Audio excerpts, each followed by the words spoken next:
Hello, I'm Mr. Dr. Professor Jonathan Navarro, and today I'm going to be explaining to you ISIS and how they're trying to reestablish the caliphate.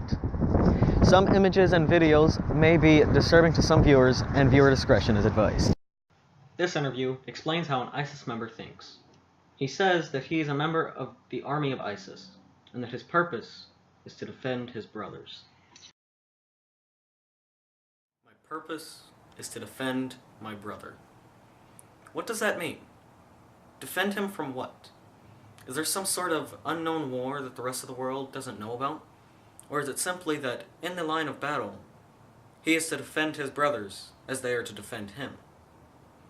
This man works to survive and to defend. He is truly passionate about his job, and he loves his brothers as his brothers love him. ISIS has many ways of showing terrorism, like mass execution, mass homicides, shootings, and bombings. They are online, they can hack, they can send messages via the internet to the entire world to show that they're out there. They're saying that they're not trying to show terrorism, they're just trying to send a message that they exist, that they're there and no one can stop them.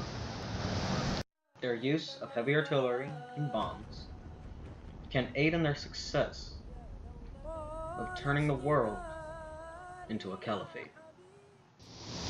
I'm pretty sure most viewers at home have heard of ISIS and that it's a terrorist group.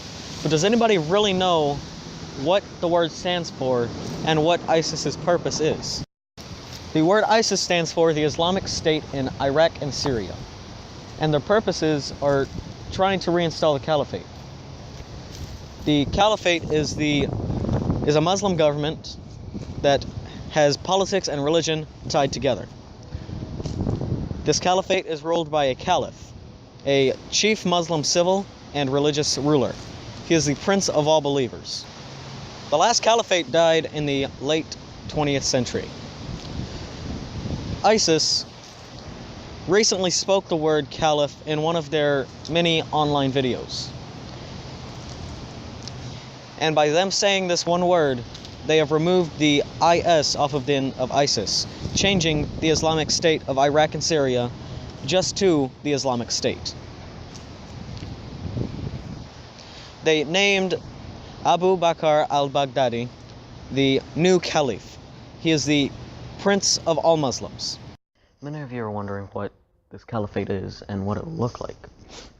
ISIS is trying to establish itself as the leaders of the worldwide Muslim movement. John Esposito, a professor from Georgetown University, is saying that many Muslims still don't see ISIS as an actual cause, a legitimate movement. So they're trying to gain support by eliminating national boundaries.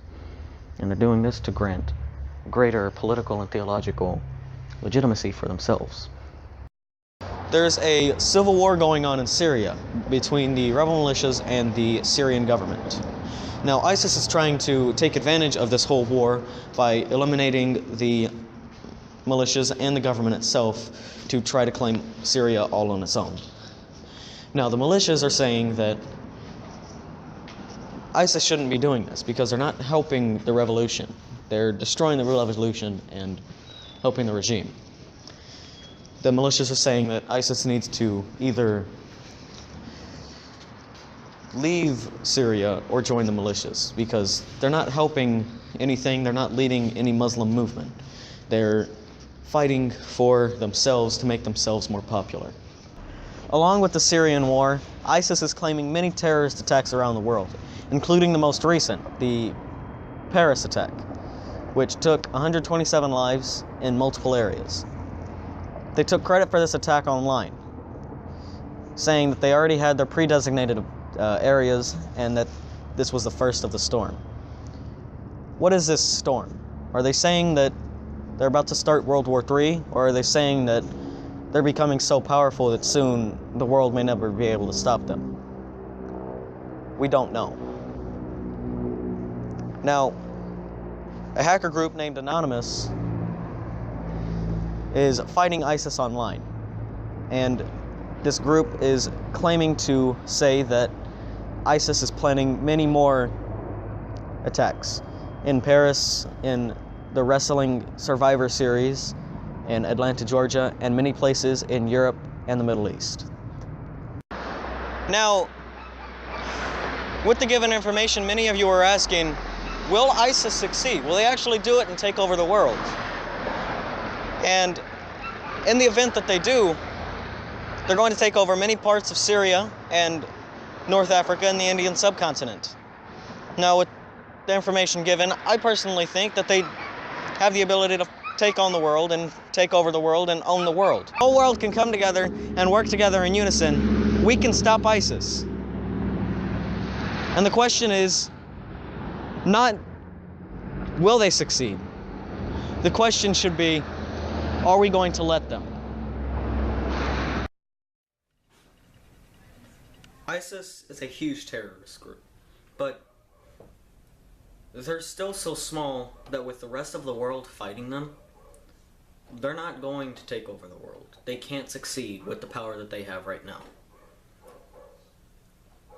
They have thousands of people backing them, but they're weak. In the near future, however, if we don't do anything to stop this, to stop their cause, if the world doesn't do anything, they're going to win, and they're going to take over the world. And we're not going to be able to stop them.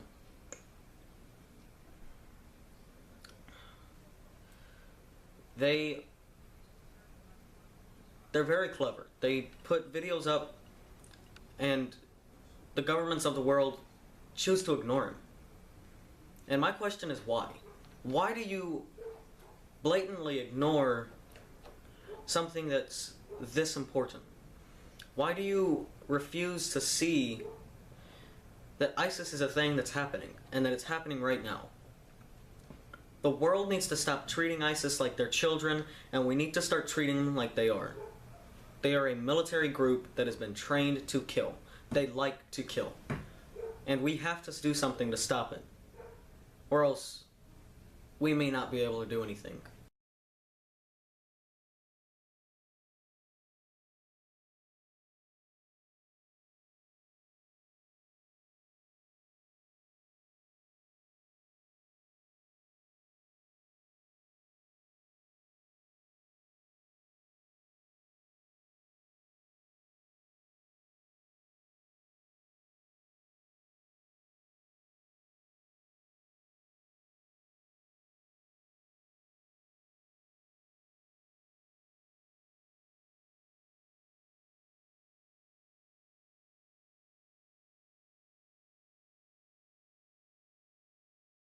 Thank you. I do hope that you enjoyed this documentary. It gives me great joy that you watched it. This is Mr. Dr. Professor Jonathan Navarro, signing off.